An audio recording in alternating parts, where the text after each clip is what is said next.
on 97.5, the KSL Sports Zone. 97.5 KZNS FM Colville, 1280 KZNS AM Salt Lake City, and KSL FM HD2 Salt Lake City Midvale. This is 97.5, the KSL Sports Zone. Hey! This is JJ and Alex. I made a name for myself, I told you I won't be denied. As you wrap up your day, it's time to get your fix of the teams you live for and the sports you love. This is JJ and Alex, presented by G2G Bars on 97.5, the KSL Sports Zone.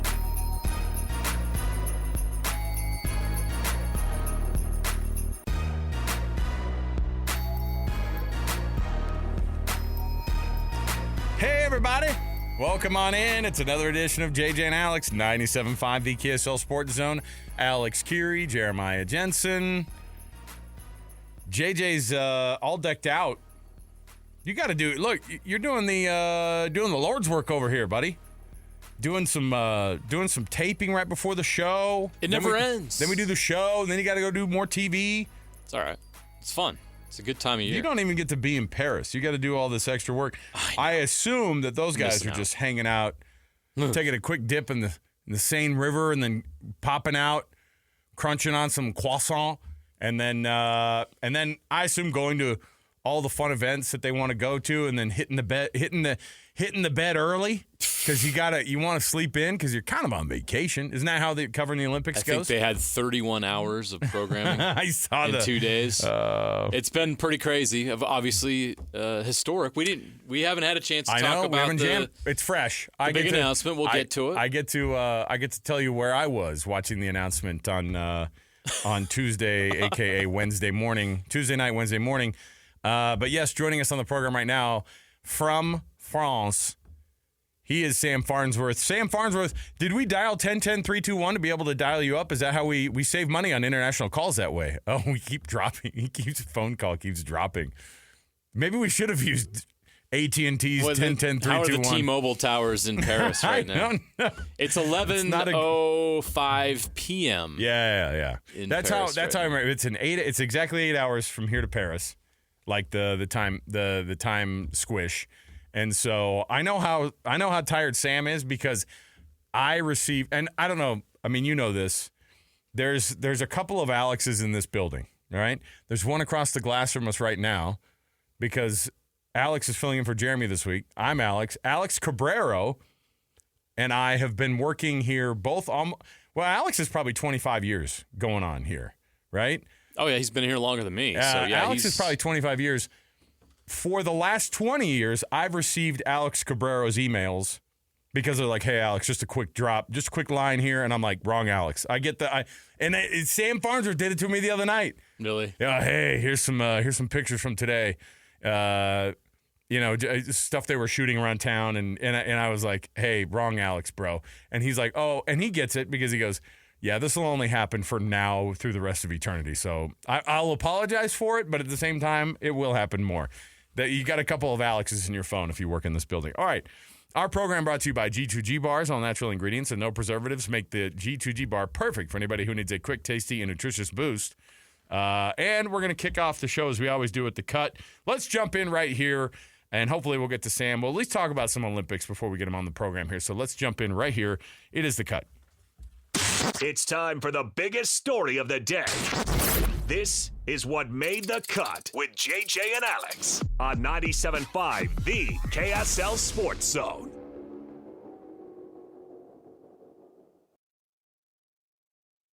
All right. Trying to get Sam Farnsworth on the horn here. I will tell you, so I told you I made the mistake it was a blessing in disguise, however you want to look at it. My phone starts dinging, and I'm a light sleeper. My phone started, for some reason, have the ringer on, and I never do, and it starts being like, bing, at like 2:20 or 2:30 the other night. And I went, oh, yeah. It was an alarm, actually, on my phone. It just said pancake breakfast downtown. We talked about how I did not, excited we were about the pancakes. I did not go downtown to get the pancake, but I did start watching all the coverage. So I had two things going on.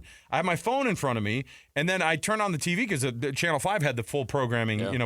You guys had the full live broadcast of the IOC and the whole thing. And in then the middle of the night. How cool is that? I know, and we're watching, but then I was also, my phone, I had the, what do we call it, Facebook Live? One of the live things. And so I got to watch it that way. I'll get back to my story in just a moment here. Sam Farnsworth from Paris, France, joining us on the program now for the Paris 2024 Olympics as we get ourselves excited for the Salt Lake 2034 Olympics. How cool is it to be over there, Sam? First of all, and then how cool is it to have the announcement that we do officially get those Olympics in 2034? It's cool and cool, I think, right? Back to you. We appreciate it, Sam. We'll talk to you next week. Good talk, bro. No, I mean, look, being out here, it really is very, very cool. And Jeremiah can tell you what it's like. Obviously, he had a little different circumstances being in Japan with COVID, right, and being kind of restricted in what he could do and where he could go. And out here, it's totally wide open again. But these first 3, 4, 5 days, however many it's been, I don't even know anymore. It's been a grind and not a lot of sleep over here, but it's been fun to be able to go to some of these events already. So far, it's been rugby for me, and that's really been cool. I mean, to be there on the world's biggest stage of the Olympics is amazing. And then, but to cover the event where they voted, I was in the room where they cast the official vote and announced that Salt Lake would be getting the games back, to watch the delegation that Utah brought with them, all seated there, their reactions. I mean, you had Jimmer Fredette in that group. You had Ryan Smith and Ashley Smith in the group right there. Gail Miller was there in the group as well. Derek Parra, former Olympian from 2002, two-time medalist from those games. He was there. I mean, the list goes on and on and on of the people that Utah brought out here with them to be a part of this historic event and to react and to witness it firsthand as the Olympic Committee voted and approved Salt Lake City to host the 2034 games. So that was really amazing to see just the emotion and the reaction there, and to know that it's coming back. I mean, you think about, I know I'm rambling a little bit here, but you think about what the world of sports has done to our state of Utah since 2002. I think that, things like eventually now getting hockey, just all of these things that have happened over the past 20 years, you can probably tie it in one way or another to having a successful Olympic Games here in Utah. Now think of where it's going to go from here for the next 30 years, right? I think the 2034 Games is going to have that kind of effect and then some to what the sports momentum, Ryan Smith tweeted that out, the momentum of sports in Utah, it certainly is rolling in that direction for our state, and it's really cool to see. Well, let's look ahead to that, 2034. It's like, it's in 10 years, so what? No, that's going to come pretty quick, right? And we've seen how fast the last 10 years has gone, so we know that's going to happen. But what are some of the things that we can expect, some of the things you've learned about, maybe some other observations you've had since being a part of that historic moment yesterday? What can we look forward to at 2034 that's going to get us excited and continue to put Utah on the map? Just real thoughtful about that answer. Did I ask too long of a question? Sam lost interest. We're going to get him back on the horn here. When we were watching all this, I couldn't help but think, and part of the reason that I was up and watching the entire announcement happen live is I was like, oh, this is, obviously it was a slam dunk. I mean, it wasn't like when they were in the room casting the vote, they didn't do a full presentation from the Swedish delegation that lasted just as long as Salt Lake's did. Yeah. What they did was they had the presentation, which was phenomenally done, by the way. The entire IOC and everybody in the room was just like, dude, we're blown away by this. Like, this is a group that already knew they were going to be getting the Olympics likely, right? Mm-hmm. But they did the presentation. It was phenomenally done. Ty Burrell voiced over the entire presentation, the video portion of it. And then Fraser Bullock gets up there and he goes through it. To hear all those IOC guys going, we want to say welcome to Governor Cox and Mayor Mendenhall, and they go through the whole thing, and at the end, what took so long was they dove into the doping allegations of the Chinese swimmers that happened recently, which I think most people didn't even know was a thing, and our Congress ended up calling a congressional hearing, subpoenaing some of the that what you say, subpoenaing? Is that a verb? It is now. They've been, yeah. So they subpoenaed all these different members of the International Olympic Committee. And the Olympic Committee was like, hey, we have our own doping agency. Like, you guys getting in and starting to do your own investigation on how this works actually kind of slows things down for us. And if Salt Lake, if you're going to get the Olympics, so then the Salt Lake Games ends up being kind of a little bit of a bartering chip for the IOC to go, we will rip these games and the Los Angeles games. This is what they talked about. We'll rip these games and the Los Angeles games if your country is going to meddle to this extent. And I thought, man, like, then you start going, oh, wait, are we going to see this thing get pulled? I mean, is it a slam dunk? Now, in the end, they rolled it out and they said, hey, this is going to be Salt Lake 2034. And it was like using the Salt Lake Games as this political point to say, don't get involved in, we have it down pretty well. And the background is just as a quick one, those 23 Chinese swimmers that had been, that they tested positive for a substance, they traced it back to a contaminated food item that those athletes had eaten that was previously cleared but had a substance that was not allowed. So they went through and they go, look, we kind of screwed this up. It was not the athlete's fault. It was what they called like a because that's the athlete's big thing is it's like, oh, I ate a sandwich and it had the roids in it, whatever. And that's everybody's like defense, but they'll go through and they test everything. And they said, let us do our thing. And if the U.S. gets involved to that extent, we're going to be in a bad spot. And so they go through and it wasn't until just after 4 a.m. And I've been watching since 2:30 and I'm like, get to it already. But they just kept going like, we're now turning the time over to the Honorable Mr. So-and-so from the figure skating, head of, the entire games. And then they all did the same thing. Salt Lake, what an amazing presentation. However, if you do not follow the protocols, and so it turned into this weird thing. Sam Farnsworth, hopefully we got him over a more sophisticated situation with the Zoom calls. But Sam, I was just telling JJ that for as amazing as these games coming here and getting these games in 2034, the IOC made sure to make a point to say, hey, You've got to jump through some hoops when it comes to the U.S. getting involved in the the anti-doping stuff because they were like, this is our thing. This is not your thing. That was kind of a long. Right. It was a really long lead up to when they finally made the announcement. It was like an hour and a half of them kind of chiding the U.S. Political system and asking Salt Lake to sort of use that as a platform to say, hey, if you want these games that are going to bring $6.6 billion to your area, you've got to play by our rules, not the other way around. Yeah, I mean, that was a very interesting aspect to it all, right? I mean, basically they open it up to questions after the presentation and before the vote, right? They open it up to questions from the IOC members, and they didn't ask questions. They just made statements of, hey, we loved the presentation. We love that you guys are going to get this opportunity again. However, we want to make it very clear that we need you to comply with the World Anti-Doping Agency and all their rules and testing policies and things like that. And the funny thing is even before all of that, they were pretty clear in their presentation that they are supporters of WADA and all that they're, doing right now. So it was just a bunch of people, what it felt like, saying that, hey, you better fall in line, otherwise this won't go over well for the United States. Afterwards, they did open the mics back up, and Governor Cox mentioned that, hey, we're all on the same team here. We all want this to work. So you can trust us. Let us get to work to make sure it happens. That's interesting. These things are never as simple as you think. Right. There's always politics and all this stuff going on. So bottom line is we got the games in 2034, and that's pretty exciting. And I earlier was asking you, before we got cut off, what is it about 2034 that we can look forward to?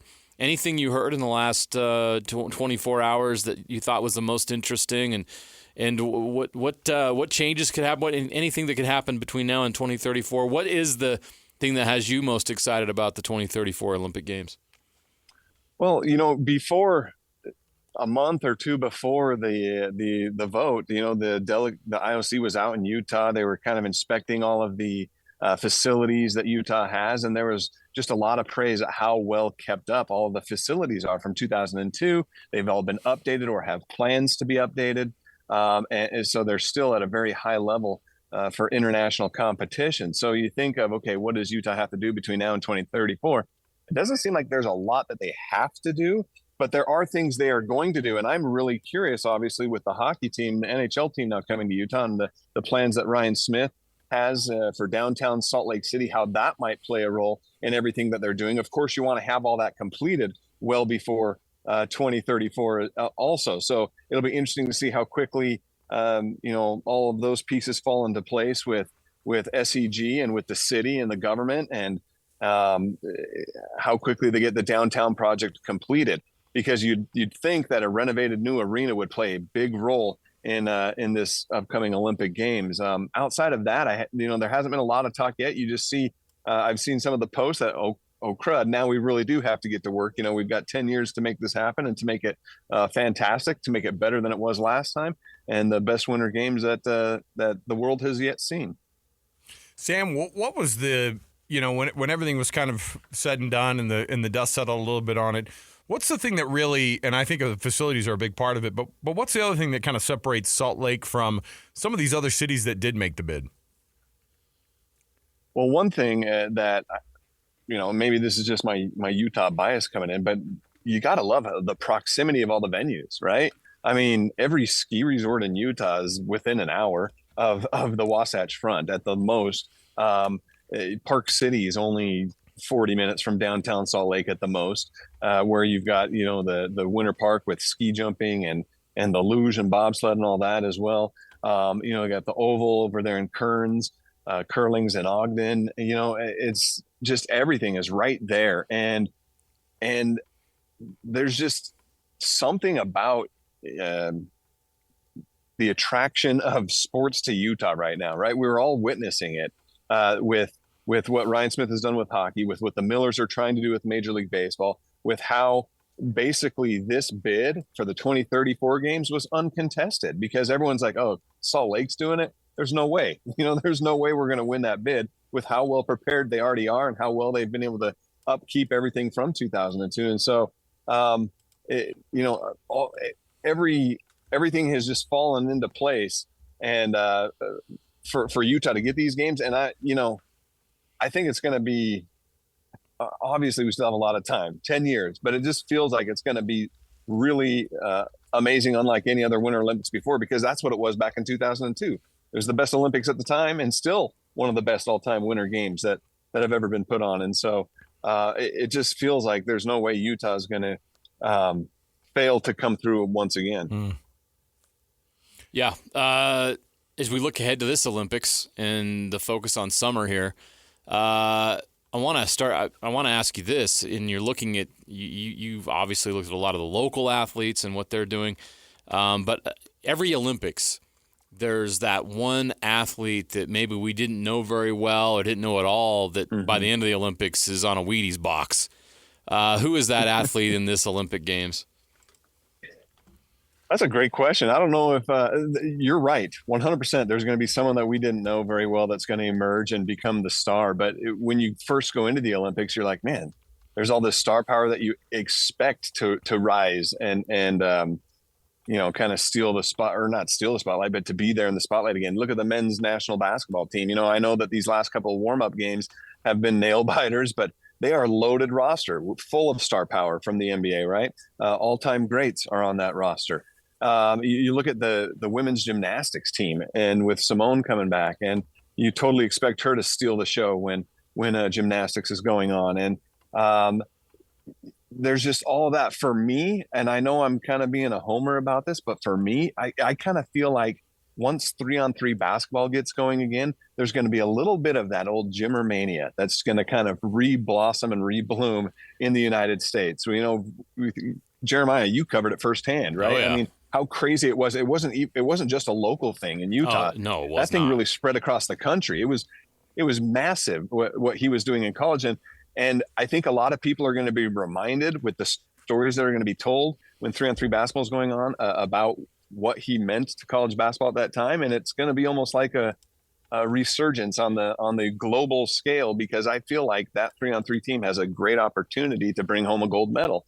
And so it's, for me, that's one of the storylines that I'm most excited about, that it just kind of feels like his name's going to be kind of popping back up into the spotlight, not only in Utah, but all over the country again. There you go. I think, people who've already been on the Wheaties box, so to speak, Katie Ledecky and Simone Biles, people are anticipating that they're going. And Simone Biles, obviously, the bounce back from the 2020 games for her, everybody's awaiting that, I think. I mean, what was it, in 2016, she had won 4 gold medals, and then she goes for a silver and a bronze in the last one. And then, of course, before she withdrew from a few of those events and kind of ran into that wall of, this was too much in that moment. And so what's the feeling now for those athletes like Katie Ledecky, who's like a 20-time world record breaking, athlete, and Simone Biles? What are they anticipated to do this round of games versus the ones they've had previous? Well, for them, it's almost like there's nothing to lose, because you've already got your legacy cemented with how great you've been in the past. However, it kind of feels like this is your, this is it for both of them. I don't anticipate either of them being back in 4 more years. And so it's kind of like, okay, this is it. This is where you really, the last chance to write a chapter in your legacy and your career and what you have to do, or what you've been able to do. As great as Simone is, that's a pretty loaded U.S. team that will be able to push her for medals too. As great as Katie Ledecky is, there's a lot of competition out there as well. So it just feels like this is kind of the last hurrah. I think they know it.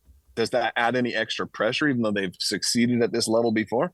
I don't know. We're going to find out real soon when they get out and perform. But this is it. This is their last chance to I guess, right off into the sunset on the world stage with some medals. And so there's got to be a little bit of pressure behind that, but we've seen them rise to the occasion before, and I would expect nothing less for them to do it again.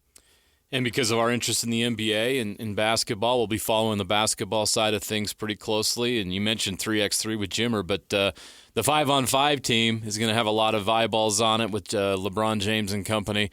But they weren't exactly stellar in their 5 warm-up games. How concerned should we be about USA basketball? And is there a team like France or someone else that could knock them off their perch? There certainly is. There are. What year was it when Argentina won? 04. I think it was Argentina in Greece. That won a gold. 04. Yep. Right. Ever since then, it's been like any country can win this now. And I saw someone. I wish I knew the exact number off the top of my head right now, but I saw someone mention the difference in international NBA players from the Dream Team in '92, which was like 6 outside of the American team. Right. There was like 6 other international players in the NBA, something like that in '92, to what it's at now, which is like 50 or 60 or something like that. And, it's not necessarily that, and we've seen in the past where the U.S. men's team is kind of like some of the stars have passed on the Olympics, like, nah, I'm not going to do it. And they've kind of thrown some teams out there that maybe weren't the best for USA basketball. This roster this year, this is really pretty much the best for USA basketball, but it doesn't, like, the competition out there is way better than it was in '92 or even in '02 and '04, right? So there's legit chances that the U.S. can go out there and fall short against, a France team that's got a lot of talent. Who knows? Maybe Australia still has something in the tank. Canada's got a great roster, right? So there's a lot of countries out there that sure, they could knock the U.S. off their perch. But I kind of feel like this roster, even though they've had these close games, these tune-up games, they know what it takes. There's champions on that roster. There's Hall of Famers on that roster. They know what it takes when the time is here to rise to the occasion and to play great basketball and win basketball. It just feels like this roster, they're built to win this thing. And if they don't, it would be a massive disappointment. Sam Farnsworth, never disappointing. Sam, of course, from Paris, live. I guess except for when my phone call drops all the time on you guys. Well, I blame T-Mobile or whoever. No, I blame our bosses. It goes all the way up to the top on this. Oh wow, one. That's bold. We've got to get those. We got to get all of those phones dialed in, and and until we can get those phones dialed in, Salt Lake, we'll give you the games for now. But if you don't get that phone situation figured out, you will have the games ripped from you. So there you go. All right, Sam, we'll be chatting with you again over the next couple of weeks here, and we're excited about it. Yeah. We're glad to be hanging out with you, and I know it's getting close to midnight there, so go to bed on one of those. Are you on the cardboard bed too? Is that the deal? Look, I'll tell you what, every hotel bed for me feels like a cardboard bed when I wake up and can't walk for the first 10 minutes. So that's just me whining and complaining a little bit, but I'm sure I've got it better than the Olympic Village. Yeah, that's what they say. That's what they say. Nothing says world-class athlete like making them sleep like a 2-year-old. Yeah. Can your guys at the warehouse ship me a mattress for the rest of this thing? Tom Curl's like, we just got an endorsement from Sam Farnsworth. Tom's on it right now. Yeah, we'll get it figured out. All right. They got a boom deal coming your way. Sam, we appreciate it. We'll chat with you again in a couple days here, man. Okay, perfect. Thanks, guys. There you go. Sam Farnsworth, everybody. Got it all figured out. Oh, see, in the next conversation, we can talk about food. Because I want to do a solid 20 minutes on the food situation. We got a lot of stuff we'll hit while he's out there. We'll have all that. All right. Let's take a quick break. We'll come back. Appreciate Sam taking some time out. And for the entire KSL 5, KSL News Radio, KSL team that's out there in Paris. And it's a fun deal to be able to follow this thing. You can do it. Go online. Find it wherever. Go to KSLTV.com. Go to KSLNewsRadio.com. You can find all the updates of all the things going on across the board from our KSL team over there in Paris. All right. We'll take the break. We'll come back. I've got some audio you want to hear on the way back. I just played it for JJ right before the show. I probably should have just left it. But DeShaun Foster taking over for Chip Kelly at UCLA. You've got to hear what he said at Big Ten Media Day if you haven't already, because he's getting beat up over it. But I've got a lot of questions. So stay right here at 97.5 KSL Sports Zone. Accessing. When TV and radio collide. Love it. Wow. This is what you get. You're listening to JJ and Alex. Presented by G2G Bars. Don't touch that dial. On 97.5, the KSL Sports Zone.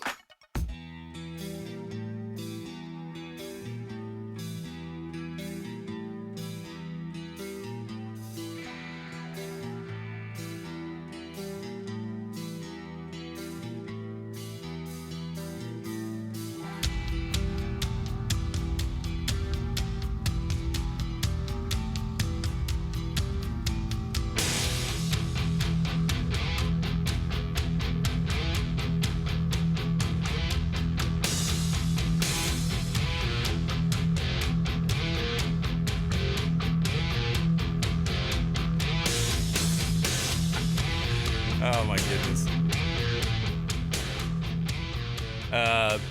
Full disclosure, Sam Farnsworth just revealed to us that the phone dropping wasn't the entire truth as to why he was a little bit distracted. If he'll allow me to tell this story, he went out on the balcony at his hotel. Now, again, like I said, this is close to midnight now. We're 11:40 almost, Parisian time, okay? And he just revealed this. He goes, sorry, the phone was dropping. I went back on the balcony to get better reception, and there was a couple out on the balcony next to him that was getting hot and heavy. And he said, I didn't notice him at first, and then I was taken aback, like, oh. And JJ asked the right question. Why didn't we get the play-by-play? Sam's on the mic right now. But you know what? Wouldn't expect anything different out of France. You know what I mean? Like, you said it right. It was like, well, that's the European way, I guess. I mean, they urinate outdoors, right? He mentioned too. They have. We saw the pictures. They had the outdoor. Yes, they have the outdoor urinals at the Stade de France. With nothing separating the urinals. It's like the old days. I mean, what is the point? Why don't you just? I think the idea is, hey, this is a little bit better than just the full public. Because, listen, I've been to Paris before. Beautiful place. There is a smell in certain parts. And we've all been in major cities. And you're like, oof. This corner we're standing in for this picture is not just used for picture taking. Oh, boy. You know? So, have you ever been to Los Angeles? There you go. Los Angeles 2028. Here we come. Everybody listening right now is like, oh, I get it. Yes, I have been to L.A., and my goodness. Thanks. All They right. got to get that cleaned up in 4 years, don't they? Yes, they do. And they will not. Oh, boy. Although, did you see Gavin Newsom, the governor in California, they just did a state of emergency or like an executive order to basically shut down and pack up all the encampments across the state. Wow. Good luck. That's going to take them about 4 years to That's get what all I was those gonna cleaned say. up. I think that's what they're aiming for is getting it back for the Olympics. Again, Better start now. I guarantee there were some conversations there like, you should probably get this figured out before the Olympics if you're going to have them here. Right? The world's going to come here, and that's all anyone's going to talk about. So, Team USA, how embarrassing this would be if we got – now, this is our 5th gold medal in a row if we win this one. I go full we, by the way, when we talk Olympics. This would be the 5th straight. Correct. And the women are seeking their 8th straight. Dominance. And my question is like, if the 3x3 team doesn't get gold and the big C and the big team, well, I love that you called it 5-on-5. The 5-on-5 team. It's like, I guess that's what we call it. Have to nowadays. Yeah. If both of those groups come back without a gold medal, where does that line up in terms of like absolute disappointment? It'll feel like 2004. So bad. Which will cause them but when to we add completely another, rethink everything. But we add another basketball, this is the first 3x3 Olympics. Second. Oh, it's the second. Okay, It was, that's right. the first one was in Tokyo. Did we not win the first one? No, Latvia. What's our problem? I don't know. That's All good. I think they called in Jimmer to fix it. Yeah. It's like, how do we fix this problem? Give Jimmer Fredette a call. Hey, $1,000 by the way, if you need if you want to get the Ralph Lauren jacket, the American Oh, you're official. going to say Ralph Lauren urinal. Those would be classy. It's your Ralph Lauren outdoor urinal. The Ralph Lauren Only in Paris. urinal cake. So it's $1,000 for the jacket, the one that everybody's making fun of. Ridiculous. The one that looks like that you're gassing up Ricky Bobby's car, also $1,000. That full outfit. So, and they're not. This is not a kit. This is an outfit at this point. Hey, if you ain't first, you're last. Yeah, that's right. My kid saw Wonder Bread at the store the other day, and he was like, "Oh my gosh, dude, Ricky Bobby!" I was like, "That's what you know it from?" I just know it from as being friggin' Wonder Bread, man. Good thing your kids didn't grab a Big Red pack. You don't chew Big Red, then you know how it goes. Well, here's the deal. I was shocked today when I sat down and listened to some of the audio. Well, it was yesterday, actually. But we weren't here to talk about it yesterday. Big Ten Media Day. Coach DeShaun Foster of the UCLA Bruins taking over for Chip Kelly. Now, DeShaun Foster, I remember when he was, by the way, are we old or what? Like, I was full on an adult, I think, watching DeShaun Foster take his very first carries as a UCLA Bruin. And now he's the head coach. Somebody pointed out he was very nervous his first game with UCLA when he was a freshman in like 1999 or whatever it was. And he was very nervous at his first press conference for the Big Ten at the Big Ten Media Days as the UCLA head coach. Here's what it sounded like when he walked out on the stage because they gave him, his opening statement and all that. And so let's just say he's got to take some lessons from Prime. Here's what DeShaun Foster sounded like. Coach Foster, welcome to the Big Ten. We'll begin with your opening statement. How you guys doing? I'm happy to be here. Glad to be a part of this great conference. Finally putting two great emblems together, UCLA and the Big Ten.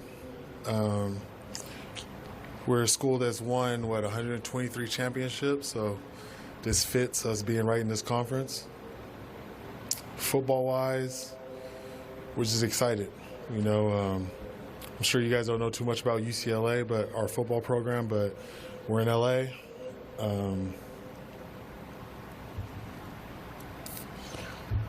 It's us and USC. We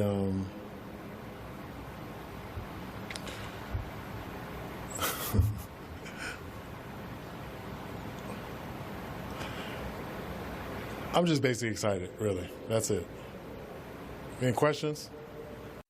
Yeah, lots. I got a ton of them. I've got a ton of them. Oh, boy. Now, I don't want to listen. Here's the thing, though. You and I are fresh off of, I don't know how many media days in a row, or I don't know how many media days you've covered. I've lost count. I've done, a couple dozen. When these guys have opening statements, and at these big ones like this, they have a teleprompter. They can use a teleprompter. Sometimes they'll just go up and they'll just kind of do their thing. But like some of these coaches go up and they'll just say, let me just wing it. I'll do it just like I do my regular press conferences. Super excited to be here. UCLA is a storied program. And then he kind of stopped there, goes 123 championship. As far as football goes, and it was like this. We don't have any. It was very, very awkward. And then on top of it, you do the worst thing you can do, which is I don't know if you know anything about UCLA. We're out of L.A. And then he's like, oh, what can I say about Los Angeles? Don't bring up the encampments. Don't bring up the encampments. I know. I'll bring up USC because that's what you want to do as the UCLA coach is go, it's us and USC. Those are the two teams in Los Angeles. Anyway, I'm just excited to be here. Good night, everybody. Any questions? Yes. Are you guys? That makes me think that DeShaun Foster's UCLA Bruins are going to lose. They're going to have double-digit losses this year. Am I wrong? No, they're going to stink. USC's asking the question, DeShaun, why are you bringing us into this? Don't drag us into your lost thoughts. Yes, listen, we've already got our meandering weirdo coach who's going to also make some awkward statements. We got our own problems over here. Come on. Like, we way overpaid a coach that isn't know what he's doing either. Yeah, when you go in front, like, it's hard. I'm not going to sit here and lie to you. Like, I get that you going out in front of people and speaking to a big group can be intimidating and you get nerves, whatever. But, like, when you're in that position, there's an expectation. When you're getting paid a lot of money to be a head coach of a program, there's an expectation that you could at least go out in front of a mic and sell your program for 45 seconds. It's a little concerning that he couldn't do that. Yeah. It's if you're a UCLA fan, you're going, oh, boy. We're going to the Big Ten. We're already going to get murdered. And now the realization that our coach isn't quite ready for prime time. Let me see here. Wins and losses over under. I'm trying to find it. So they've got it set, and I'm assuming it's because they're I would absolutely mash the under button if I were able to. And if our degenerate gambler producer Jeremy, that's not Alex's thing. He's not hitting the sports book. I'm surprised. Like, we found out that Alex might not even. You're old enough to go to the sports book though now, right? Okay, good. Yeah. Our born in 2000 producer today, Alex, is like, I'm not touching that bet. 5.5 wins is what they have UCLA at. That's take the under just by hearing DeShaun Foster. Just know that if the guy can't put together more than 24 seconds, somebody went through and actually counted it out. It was 64 seconds long, that whole exchange, and there were 28 seconds of dead silence. And it sounded like it. I thought he was joking. I thought he was waiting for the computer to boot back up on it, like that was in front of him. Instead, he's just like, they told him he was going to do this, right? They told him, hey, you're going to be doing an opening statement. Oh, I didn't know we had to do that at this. Well, it is media day, coach. It is media day. So, what does his pitch sound like when he goes into a recruit's living room? Hopefully, Can't you just turn to that real quick? you got to have something in your pocket, man. Look, you go into the recruit's room and you Is go. This what you do in their houses? Like awkwardly stare at their mother? I don't know if you know much about us. It's us and USC. And they're a better team than we are. So I'll open it up for questions, Mom. You have any cookies? There's the part where there's the part there though that you should look at it and go, okay, I'm glad he stinks as a PR, as a press guy. You don't need it. Nobody looks at Kyle Whittingham in year 1 or 2 and goes, oh, he's got it all figured out, right? Now we look at him and go, well, he has his shtick. You know what I mean? This isn't Kennesaw State. But Bronco This is Mendenhall. UCLA. Bronco Mendenhall is also friggin' awkward at the mic. Well, he has a coherent thought when asked to say something about his program. Yeah, he'll go through and he'll give you the blow-by-blow as to why they think it's amazing. He's got some philosophies to roll out. Right. DeShaun Foster goes, we play football. My favorite part was when he goes, we got 123 championships as a school. As it comes to football, though, you know, it's us in L.A. There's some other teams in the Big Ten, I think. I think it's more than 10, I was just told. You know, and you go, what's going on with this cat? DeShaun Foster, I hope that the reason that you stink up at the the podium is that you've been just absolutely bathing yourself in football for the past, 8 months. Whenever it was that Chip Kelly goes, I'm out, dude. I got to just get out of here. Did you get fired? No, I left to be the offensive coordinator. Okay. At Ohio State. Sure. All right. We got more around the corner. I'm not like making fun of DeShaun Foster. A little bit. At least the comments of going up to the podium and like the SID from UCLA's got to prep him a little bit better. You're going to have about a minute or less, but just make it boom. Go in there, elevator pitch for our program. Sell your program, and if that's the best you can do to sell your program, they're in trouble. Wow, UCLA, where are you guys located? Nobody has asked that.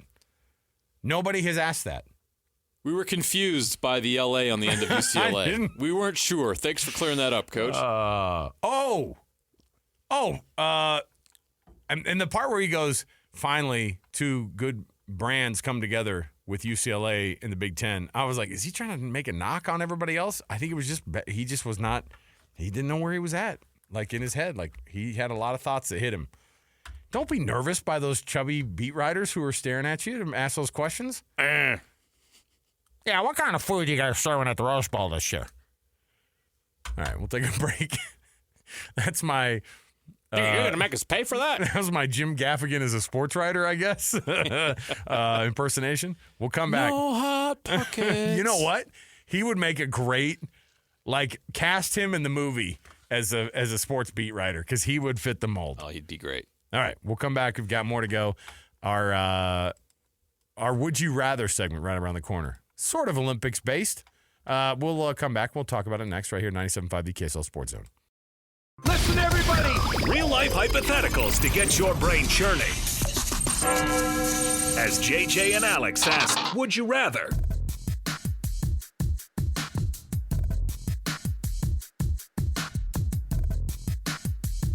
All right, everybody, welcome back. JJ and Alex, 97.5 the KSL Sports Zone.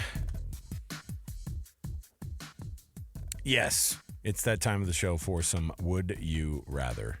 I roll out a hypothetical situation that JJ can respond whether or not he would rather do this or do that. All right, so here's what we've got. Would you rather... Oh, I don't know if you saw this today, but there was a no-hitter thrown. Only the second, by the way, in the history of the Padres franchise. What a sad franchise, right? Dylan Cease throws the second no-hitter in Padres history. How did his elbow not blow up in the eighth when they didn't pull him after the seventh? Oh! I thought that was a new thing. I know. It was like Nolan Ryan throws 287 pitches and then pitches 2 days later, And, Dylan Cease throws a second no-hitter in Padres history. So, he did it against the Nationals. My question is, would you rather throw a no-hitter? Or would you rather score 50 in an NBA game? Throw no hitter. Really? That surprises me. Well, let me say this. There was 20 50-game or 50-point games last year in the NBA. Okay. One of them was by Malachi Flynn. Love that guy. So scoring in the NBA is so inflated now that Malachi Flynn can score 50 in an NBA game. There was a couple 70-point games this year, wasn't there? There was. You had Luka had 73 and Joel Embiid had 70. Right. Donovan Booker had a 62. Karl Anthony Towns 62. Has Donovan Mitchell had a 60-point game? He's had a 70-point game. That's what it was. He had a 70 exactly point game. Yes, and so was Damian Lillard. So 50 in the NBA, not quite at what it was 20 years ago. But of course, neither is the no-hitter. But see, 70. But that's the thing now is that 70 feels like the comparison should be throw a perfect game or score 70. I agree with that one. Because perfect game is very different from a no-hitter. But even no-hitters today are rare because with analytics combined with the need to protect pitchers from overuse of their elbow, they're pulling guys after the 7th inning. Paul Skeens had a no-hitter after 7. They pulled him. He was going to get a no-hitter. Did you see Skeens had his first loss of his career and gave up 2 runs over 8 1/3? Jeez. Come on, Pirates. Hit the freaking ball. Seriously. Give your guy a shot, man. Yeah, so, okay. Yeah, a no-hitter's even more difficult now than it was 10 years ago because they're just not letting guys pitch that long. So that'd be my choice. Beat UCLA in the Rose Bowl? I mean, how are they getting there? I'm saying the location. Okay. Beat UCLA in the Rose Bowl or beat... I got to think this one out. Everyone beats UCLA in the Rose Bowl. I was just going to say, Indiana's Even head coach... Rutgers. This came up because Indiana's head coach, Kurt Signetti, said, yeah, we're just going to go to an old stadium to kick somebody's A. We're not going on a cruise ship or a tour. They'll probably do that. How about Indiana talking trash to UCLA? You know things are rough with the Bruins when even the Hoosiers are talking trash. Football rolling up and going, yeah, man, you got nothing on us. Wow. That is the lowest of the low. I'm trying to think what a comparable would be. Part of the thing is I don't know what the names of the stadiums are outside of, Penn State. You got the Horseshoe at Ohio State. You got the big house with Michigan.